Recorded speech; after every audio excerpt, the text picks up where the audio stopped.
Sports Office is about football because we're in the football postseason, and we have a special guest today, the executive director of the New Mexico Bowl, Jeff Symbieta, sitting to my left, and always Lawrence Gilligan is also with us this time. And Jeff, you got a big week, man. Welcome to my sports office. I like it. Yeah, it's all right. It's not bad, huh? No, it's decent. We're in his office. It's not bad, right? No, it's a mess now, but we're busy. Well, you know what? A mess. I always worry about people with clean desks now. How do you, if you got a clean desk, what are you doing? What are you doing? But that's me because we both can vouch. That's not the case in our place. In our senior place. I think they call us hoarders. Yeah.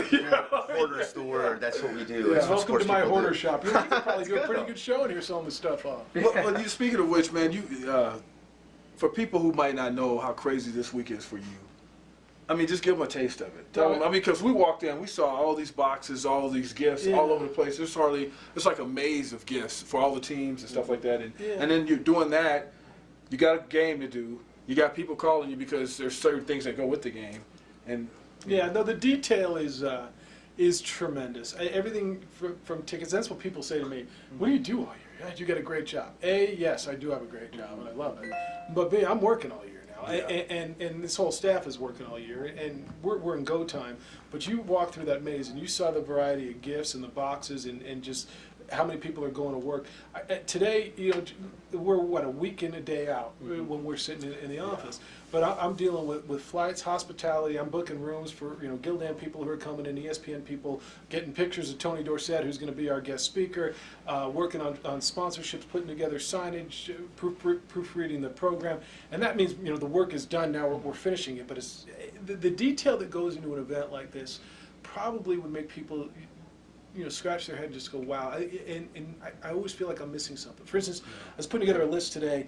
We do a VIP dinner on Thursday night of next week. The presidents, the athletic directors, the coaches, and who did I miss? Who did I? And you don't want to miss it.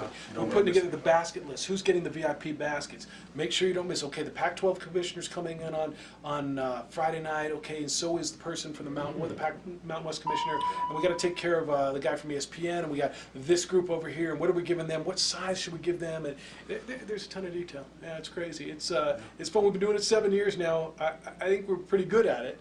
But there's always something you just go, I forgot. That's gonna always be, man. It's gonna always be. How about that matchup too? It's two quality teams, two quality fan bases. What are your expectations for the attendance and I guess just talk about the teams itself. I love the matchup. Football wise, I mean, and the 3 or 4 of us, if we sat down and we love football, we could talk about this from a football perspective, and I think it might be the most intriguing matchup maybe we've had in our 7 years. Pretty good, yeah. We've got 2 of the top offenses in the country, the top 2 running backs in the country are going to play in University Stadium to open up bowl season. You've got, both quarterbacks are top 11, I think, in total offense, and both of them are the team's second leading rushers. So it's exciting. I think it was Bleacher Report. Somebody had the game they predicted 62-53. And it was just one out, Which would That'd be great. fun to watch, though. Yeah. Wouldn't it? I mean, I just think we got a busy. game. I'd like it. It's funny. You look at the TV number, and both of the last 2 years, something happened right before halftime to make it a 21-point game, and you could see the dip a little bit in the television number. UTEP's guy dropped a touchdown pass 2 years ago at halftime instead of 31-17, which is a high-scoring shootout. It was 31-10, which is a blowout, so maybe people tune away. Last year, Wyoming scored right before halftime to make it 21-7, and then Temple scored, came right back and hit a home run right before halftime. So, that stuff's out of your control. Sure. I hope the crowd's good. You guys have heard it, and you've been around this town long enough now.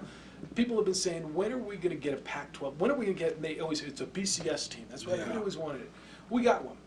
We got one. And I would tell this community, it's probably time now to say, okay, step up. We got what you wanted, and we got a good Pac-12 team. Yeah. We got a 7-5 Arizona team that beat USC, that beat Oklahoma State, that lost in overtime to Stanford, who's going to the Rose Bowl, who's the Pac-12 champion.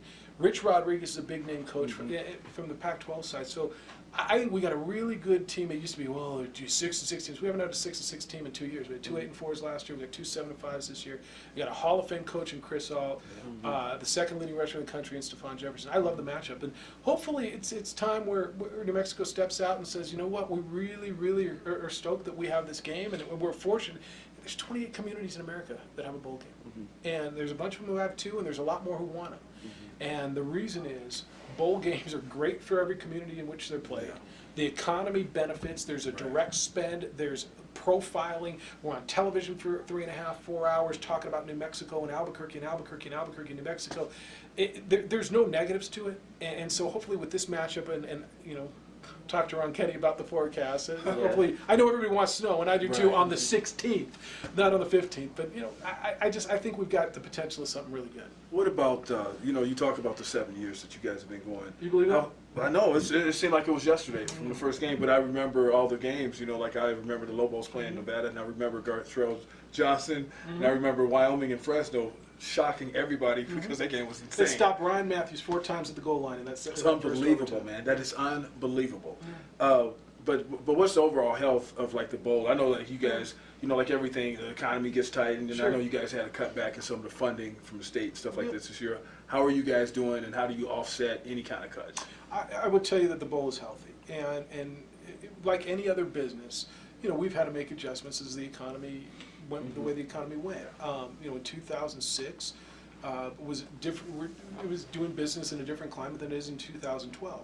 With that, you know, we've made the necessary adjustments, and you know, people like to talk about the story, you know, that was on the news, you know, a few months back about the state reducing our funding, and we had enough time. We've known about that for the majority of the year.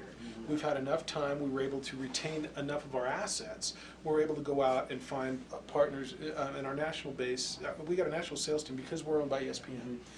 We've got a national sales team out of New York and Atlanta and Las Vegas and California that was able to go and find partners and recoup the majority of what was, you know, what we were expecting from the original state agreement. So I would tell you that from that aspect we're healthy. Business is tough, and I'm not going to tell you that it's been easier. I mean, there's been challenges, but I think the challenges that we've been able to face and meet and tackle, and I like the health of this game. Now, you look at the college landscape and college athletics, you guys might have noticed over the last, every hour it's changing, and we're monitoring that, but we've been a beneficiary of that in relation to our deal with Pac-12, right? If everything stayed the same, probably wouldn't have had a Pac-12 team coming in this week. You know, as we look forward to the next cycle, the next agreement, I don't know if anybody knows if they're going to be 4-year agreements like they have been in the past, or is it going to go 12 years because the playoff thing is a 12-year contract. So we're looking for additional funding so we can step up and become a player and remain a player. Look, everything's about money, right? So when you say, you know, what are the payouts? The way these bowls are slotted, why, you know, number 1 is higher than number 7 would be they're paying out more. Because of money. And you know, I think we've got a ceiling probably on what we can make. You can only charge so much for tickets in New Mexico, and you only can have a 38,000 seat stadium. So you can't make what the Rose Bowl makes. You can't. And so you've got to find revenue sources and do the best with them. And you know, it's a challenge, and we're getting creative, and I think we're healthy. How about the importance of having a bowl slot? You know, you talk about kicking off the bowl season versus maybe being that bowl right before the national championship game. You know, what do you feel is better, I guess, Well, or more, you know, yeah. Yeah, I there's advantages to being first. There's no doubt. The promotional advantage to being first, people watch the game, the television rating is good. There are some disadvantages. For instance, I mean, the turnaround, we have a 12-day turnaround to get everything done. Would I love another week or 2 to sell tickets? Sure, I'd love a week. You know, I talked to, you know, friends in Vegas. They've got an extra week. The guys who run the our bowl game in Fort Worth, they've got an extra 15 days. Our game in Birmingham, they've got an extra 3 weeks on us. I think they're on the like 4th or something, 5th like that. Yeah. So there's advantages. This year's really early. This year, the third, and it usually starts on the 3rd Saturday of December. Well, the 3rd Saturday of December is the 15th. It can't get any earlier. Right. Yeah. Next year it'll be the 21st. We've run into some problems, challenges with final exams. Both schools are in the middle of finals, and they're working around that. We work with them, proctoring, you know, flexible with the schedule, the travel. You know, Arizona's got a basketball game that night at home against Florida. It's their biggest, and they're a basketball school. Yeah. And so look. You schedule an event and you go. There's always going to be a conflict with dates. Yeah. The early thing, I'll tell you, being first is great. The promotional value is great. There's a lot of opportunities. If we're first again next year, we've got a really, really, really nice national promotion that we were almost able to pull off this year that I think would be huge. I think for us, Saturday afternoon is really important. To play a Saturday afternoon game. We've had opportunities, to play on Christmas, which I think is highly imperfect. Christmas Eve, Well, highly imperfect, or Friday night, and we fought for Saturday. well, looking at the schedule, you guys anticipate any parking problems because that Lobos and Aggies game, I couldn't believe it. It was like Lobos and Aggies game at 4 o'clock on the same day as the New Mexico Bowl, and I did a double take because I was like, how did this happen? So do you guys anticipate any like parking don't. issues? Our game's first. I don't. Like people trying to get out. I guess is what I'm saying. I don't. Again, the word I use a lot is imperfect. I mean, it's unfortunate that game happens to be that day. And that's the rivalry game. That's what it feels like. Portland coming in here, then he's thinking like, but it's Lobos and Aggies. That's why I was like, what? But I mean, on the positive side, maybe it gives you more people on the people stands. coming over. Yeah, to go check that out and then just kind of wander on over to the pit and just hang around. I would hope that nobody would be discouraged, because of that game, and we'll see. Yeah. As far as the parking issues, like UNM has worked with their season ticket holders and whatever they're going to do. We put it again, like I said earlier. You put a game on the calendar, and we go. And our game was on the calendar, and UNM opted to schedule basketball originally that night and then that day. What can I do about it? Yeah. We're going to go on and do the best we can. I learned a long time ago. You worry about what you can control. That's true. And I can't control that, so I can't worry about it. We're going to go on and put on the best show. We had a few years ago the double overtime day. Yeah. They played a game, basketball game that day against You're Portland. right. Yeah. And it went and it went and it went, and we've had these meetings now because they use a lot of the same stat crew and a lot of the same. Yeah. The concession people shut us down in the third quarter and went over. That's not okay. And Yeah. so I've been told. I mean, if anybody's got a concern about that, we Yeah. rent the facility from UNM. I've been assured by UNM and Sodexo that the concessions will stay open, that they're staffed, that there's enough people, so you can get a hot chocolate in the fourth quarter of our game if you Sure. need one.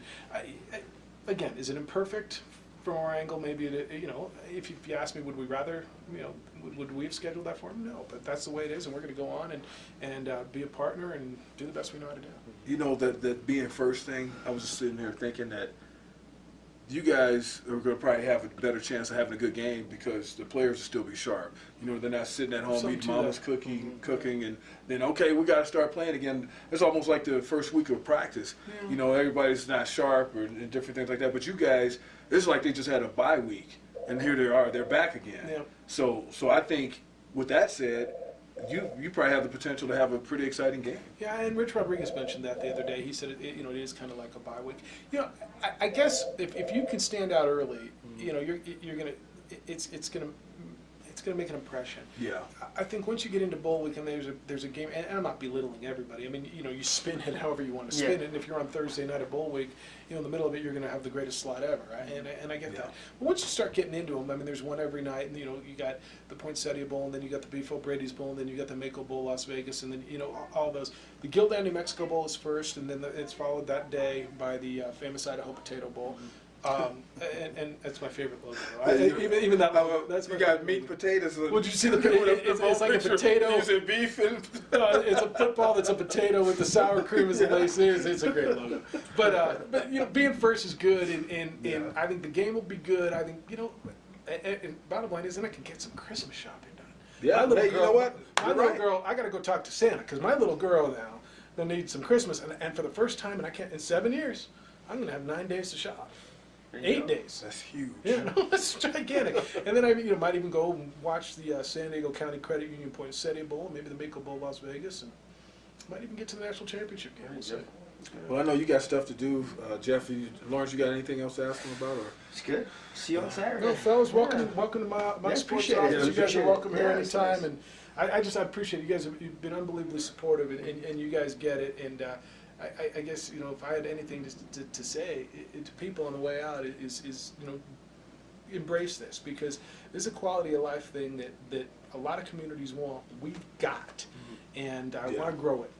I understand everybody wants the Rose Bowl right away. Everybody wants the biggest and best. We're getting there. We're a 7-year-old bowl in a 100-year-old system, and we do things the right way. And I would encourage you, if you haven't been there, come out and take a look at it, because I'd be the one who hears it. I never hear somebody say, "Man, that wasn't that good." Everybody says they had a good No, time. they have even the Come on players out and and join. coaches. They have good things Yeah. to say about it. Yeah. I can vouch for that. Yeah. So, Fellas, thanks for coming by. Yeah. Jeffrey, Definitely. It's thank good you to for see having us. Jeff Symbieta, Executive Director of the New Mexico Bowl. Of course, Lawrence Gilligan, always a contributor here. And Robert Pugsley behind the camera. We'll see you next time.